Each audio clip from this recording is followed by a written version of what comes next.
Hi, I'm Liam Wadsworth. I'm a PhD student at the Department of Anthropology and the Institute of Prairie and Indigenous Archaeology at the University of Alberta. Today, I wanted to briefly raise your awareness of a particular event when the Government of Canada displaced the Athabasca Chipewyan First Nation in northern Alberta. In 1922 and 1926, the Canadian federal government forcibly removed Dene communities from a 4.5 million hectare area of boreal forest known today as Wood Buffalo National Park. As a result of the creation of the park, Dene people were forced from its boundaries and their homes were burnt, ensuring they could never go back home. Not only did this forced relocation work to erase ACFN's claims to the traditional territories, but it also created intergenerational impacts and trauma within the community. Subsequently, this resulted in a changed lifeways, infringements on their sovereignty, and the destruction of spiritual and emotional relationships. You might be asking yourself why a person hundreds of kilometers away is talking to me about what's going on in northern Alberta. Good question. Thanks to new remote sensing technology, it is now possible to investigate this event and gather evidence of the occupation of this area by Dene peoples from afar. The increasing availability of LiDAR, or light detection and ranging technology, is revolutionizing the field of archaeology. This technique, which uses energy pulses to look underneath forest or jungle canopies, is the same technology they used to locate ancient Mayan cities in Belize. As a specialist in archaeological remote sensing, I was approached by ACFN to help investigate areas within Wood Buffalo National Park to search for evidence of their occupation and its subsequently the forced dislocation.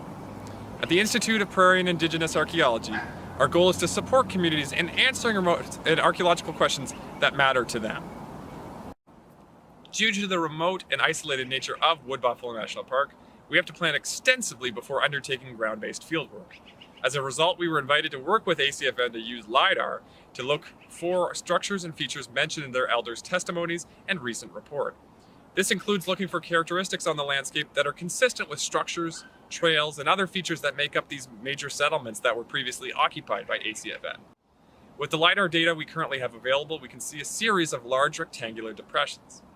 Rectangular shapes in any landscape are rarely natural, and as such, archaeologists associate these depressions with the remains of cabins, cellars, and houses. The rectangular depressions that we've seen are large and span many meters in both length and width. More than that, they appear to be organized around a trail running inward from Lake Claire, and they are all organized to face the lake. Using LiDAR, we continue to try to relocate previously recorded archaeological sites and find additional trails and potential house features. So far, this preliminary data supports the presence of a historic settlement and is a probable location for some of the events described in ACFN's recent report. The next steps will be to have ACFN community members ground truth some of these sites identified by LiDAR to look for evidence of these villages.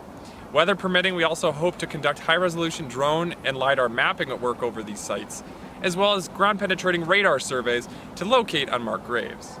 Finally, we hope to use another technique called magnetic gradiometry to investigate whether there is evidence for these cabins having been intentionally burned.